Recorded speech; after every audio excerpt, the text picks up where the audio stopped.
Hello, folks, and welcome to this video. My name is Janavi, and I have been an English language trainer from the last 8 years, even more than 8 years. And today, in this video, we are going to discuss a very important thing, a lot of important things actually, which we all should know as English speakers or as English learners. So, जब हम अपने English speaking journey में आगे बढ़ रहे होते हैं तो काफी सारे मिथ्स हमें मिलते हैं। मिथ्स मतलब जो चीजें लोग बिलीव तो करते हैं बहुत से लोग, बट वो फैक्ट नहीं होता है रियली में। तो ऐसे ही कुछ 5 मिथ्स के बारे में आज हम लोग डिस्कस करने वाले हैं। ये हमारा फर्स्ट इंफॉर्मेटिव वीडियो है इस ईयर का। सो आई होप आपको ये अच्छा लगेगा, और ये मिथ्स बहुत ही कॉमन है।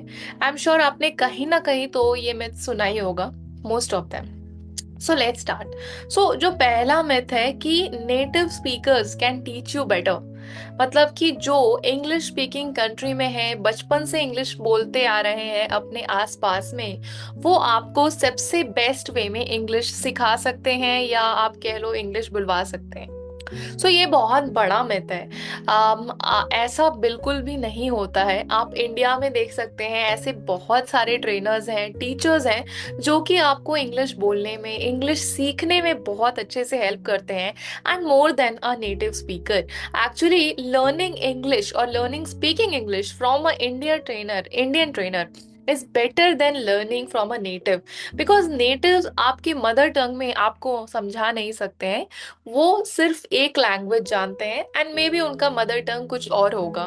तो अगर कोई पर्सन है जो 50-50 रेशियोज में चल रहा है, या अभी भी बीच में ही कहीं फंसा हुआ है, he is not at the very perfect level कि जहाँ पे एटलीस्ट वो सारा कुछ समझ रहा है, बहुत कुछ कह भी ले रहा है, तो उस टाइप के मोस्टली स्टूडेंट्स के लिए ये बेस्ट होता है कि वो किसी इंडियन से ही बात करें, इंडियन ट्रेनर को ही पसंद करें या कोर्स लें, ताकि उनको एक इंटरेस्ट बना रहे। बायलिंगुअल लेक्चर्स होंगे या बायलिंगुअल इंटरेक्शन होगी। बायलिंगुअल मतलब दो लैंग्वेजेस, इंग्लिश और आपका मदर टंग, इंग्लिश और आपका mother tongue. So this is the best thing. So ये डेफिनेटली एक रॉन्ग बात है कि नेटिव स्पीकर्स ही आपको सबसे बेस्ट वे में टीच कर सकते हैं, राइट। नाउ जो हमारा सेकेंड नंबर मिथ है वो है कि you need to live in an English speaking country to learn the language. तो ऐसे बहुत लोग बोलते हैं कि जिस देश में आप रहते हो उस देश की भाषा आप अपने आप बोलने लग जाते हो। Now in my whole entire journey I have met a lot of people from many countries, जो कि इंडियंस हैं, बाहर रहते हैं, और काफी बार नॉन इंडियंस जो बाहर रहते हैं। तो मैंने ये पाया कि आप इंग्लिश तो बोल लेते हो, नो डाउट। अगर आप 5 साल से यूएस में रह रहे हैं, लेट्स से, या किसी भी अदर कंट्री में रह रहे हैं जहाँ पे इंग्लिश मोस्टली चलता है, तो इंग्लिश तो आप बोल लोगे, but the way you will interact is completely different then जो एक अच्छा कम्युनिकेटर होगा। क्योंकि आपने कभी आपके गलतियां करेक्शन नहीं करवाया, आपने कभी एक स्टैंडर्ड वे में प्रैक्टिस नहीं किया, फीडबैक नहीं लिया, या चीजों को समझा ही नहीं, बस जो थोड़ा बहुत जो सुना उसको कैसे भी प्लस माइनस करके आप लोगों से अगर प्रेजेंटेशन करते हो, बात कर लेते हो, तो that's not the right way. इसीलिए ये भी एक मिथ है, ये भी एक जस्ट एक भावना है कि अगर हम इंग्लिश स्पीकिंग कंट्री में रहते हैं तो हम इंग्लिश बोलना नेचुरली सीख जाएंगे, विच इज नॉट करेक्ट 100%।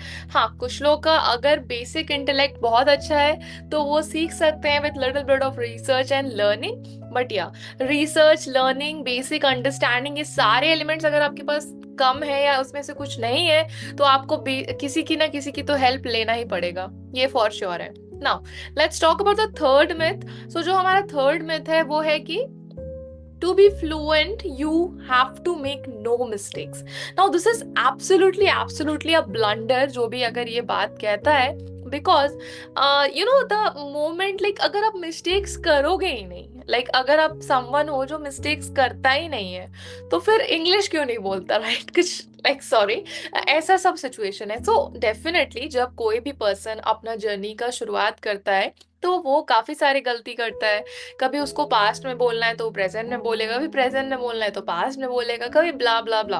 तो बहुत सारे issues and challenges learners face करते हैं, स्पेशली जब हमारे सेशंस में लर्नर्स आते हैं तो बहुत तरह की प्रॉब्लम्स वो फेस करते हैं। बट इसका ये मतलब नहीं है कि वो इंग्लिश सीखेंगे ही नहीं, या जो गलती करता है वो कभी बोल ही नहीं पाएगा। बिल्कुल बोल पाएगा।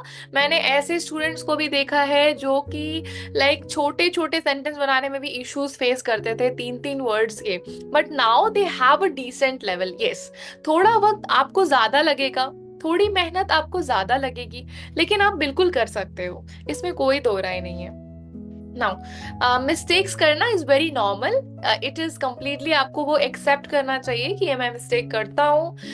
आई will try to correct it from the next time, I will try to keep it in my mind कि मैं ऐसे मिस्टेक्स ना करूँ। But doing mistakes is a positive sign, and getting corrected, like correcting it, is also a very positive sign.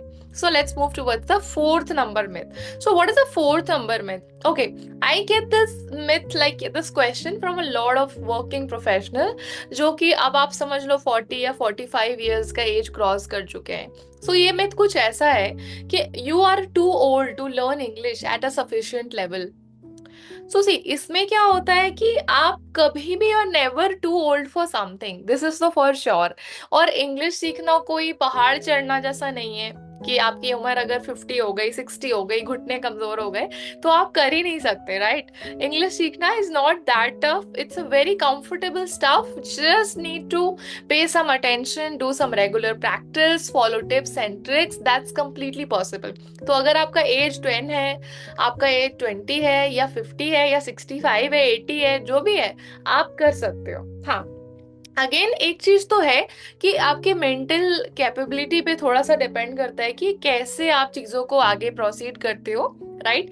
काफी बार अगर हमारा उम्र ज्यादा हो जाता है तो हमारे घर में, हमारे ऑफिस में ज्यादा काम है, क्योस मचा हुआ है, तो डेफिनेटली हमारा जो लर्निंग वो ग्रोथ होगा वो कम होगा। लेकिन ऐसा नहीं हो सकता कि आप सीख ही नहीं सकते, आप बिल्कुल सीख सकते हो, और अच्छे से विथ 90% प्लस ग्रामर एक्यूरेसी बात भी कर सकते हो। एंड नाउ हमारा आज का लास्ट जो मिथ नंबर 5 है वो है कि once you are fluent you are always fluent. तो एक बार अगर आप फ्लुएंट हो गए तो आप जिंदगी भर फ्लुएंट रहोगे। देखिए, ऐसा कुछ तो होता नहीं है। बहुत से लोगों से मेरा मिलना हुआ, बहुत से लोगों से मैं फर्स्ट टाइम मिलती हूँ, किसी से 1 साल 2 साल बाद भी मिलती हूँ, तो ऐसा नहीं होता है। ये कुछ ऐसा है जैसे कि आप मान लो कि आपने रोटी बनाना छोड़ दिया 2 साल 3 साल 4 साल, और आपने खाना बनाना भी छोड़ दिया। अब एट अ टाइम अगर आपको खाना दोबारा से बनना पड़ जाए तो थोड़ा आपको अपने आप को एक्टिव करने में टाइम लगेगा, राइट? सिंपल, इसका और भी इजी एग्जांपल देती हूँ फिटनेस के सेंस में, राइट? तो काफी बार क्या होता है, जब हम यंग होते हैं थोड़ा कार्डियो शार्डियो वॉक शॉक हम लोग कर भी लेते हैं, बट जैसे जैसे हमारी एज बढ़ता है, फैमिली बढ़ता है, बच्चे बढ़ते हैं, तो हम लोग एक 5-10 साल का गैप ले लेते हैं अपने physical exercise, yoga and all that में।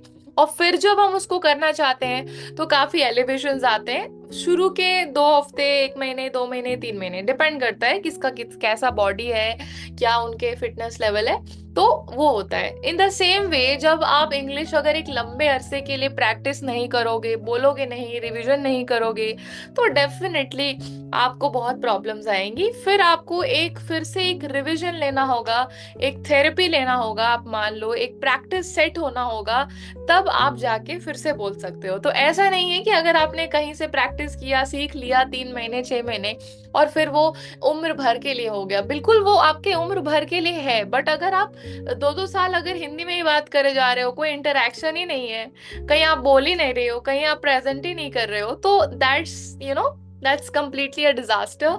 ये चीज आपका वो ब्रेक हो जाएगा, because it's all about practice. और अगर आप कोई भी चीज प्रैक्टिस रेगुलरली करना छोड़ देते हैं, सो ये ह्यूमन टेंडेंसी है कि आप उसमें अच्छा नहीं कर पाते हैं, राइट? सो आई होप आपको ये पांचों मिथ समझ आया होगा और भी कॉन्फिडेंट फील हुआ होगा। अगर आप इसमें से कोई भी फियर सिचुएशन फेस कर रहे हैं तो डेफिनेटली आई वुड से कि आपको ऐसा फील नहीं करना चाहिए, बिकॉज क्योंकि जैसा कि मैंने आपको बताया, ये सारे ही पांचों पॉइंट्स मिथ है। मिथ मिथ मतलब ये बिल्कुल भी सही नहीं है, ये बिल्कुल ही गलत है। हमें इस पे ज्यादा फोकस नहीं करना चाहिए, रादर हमें एक पॉजिटिव माइंडसेट के साथ, पॉजिटिव होप के साथ अपनी जर्नी को, प्रैक्टिस जर्नी को, लर्निंग जर्नी को कंटिन्यू करना चाहिए।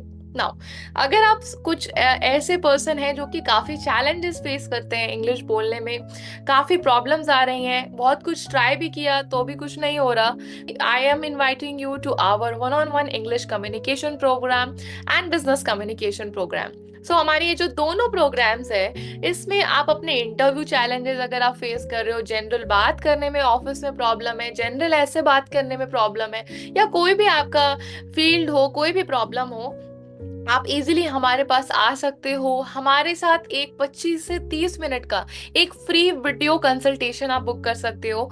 इस वीडियो कंसल्टेशन में मैं या हमारे और भी ट्रेनर्स हैं, वो आपसे वन ऑन वन वे में इंटरैक्ट करते हैं, और वो आपके प्रॉब्लम को डिटेल में समझते हैं, आपको टेस्ट करते हैं, और फिर आपको बताते हैं कि कैसे हम लोग आपकी हेल्प कर सकते हैं, या जनरली आप क्या क्या चीजें कर सकते हो, और कितने मंथ्स में आप इफेक्टिवली अपना इंग्लिश ठीक कर सकते हो। तो अगर आप इंटरेस्टेड हो तो ये वीडियो के डिस्क्रिप्शन में जो पहला लिंक है फ्री वीडियो कंसल्टेशन का, गूगल फॉर्म है एक तरह का, उसको आप फिल कर दें, एंड आप अपना सारा डिटेल्स डाल दें, जैसे कॉन्टैक्ट नंबर, मेल आईडी, आप वर्किंग हो एंड ऑल दैट, और फिर आपको कॉल बैक आ जाएगा with in the next 24 hours, और फिर आपका हम लोग वो कंसल्टेशन स्केड्यूल कर देंगे एज पर दी प्रॉपर अंडरस्टैंडिंग। तो ठीक है, अगर आपको ऐसे वीडियोस अच्छे लगे, आपको भी लगता है कि आपके फैमिली मेंबर्स, फ्रेंड सर्कल में कोई ऐसा है जो ऐसे प्रॉब्लम्स फेस कर रहा है, या ऐसे उनकी सोच है जो मैंने आपको बताया, नेगेटिव सोच, तो आप उनको ये वीडियो जरूर से शेयर करें, ताकि उनको भी समझ आए कि ये सारी चीजें जो है मिथ है, फैक्ट्स नहीं है। तो इन सब चीजों को सोचकर अपना दिल छोटा ना करें, अपना स्टेप्स को तोड़े ना, और अपना निरंतर आप प्रैक्टिस में लगे रहें। So thank you and have a wonderful day.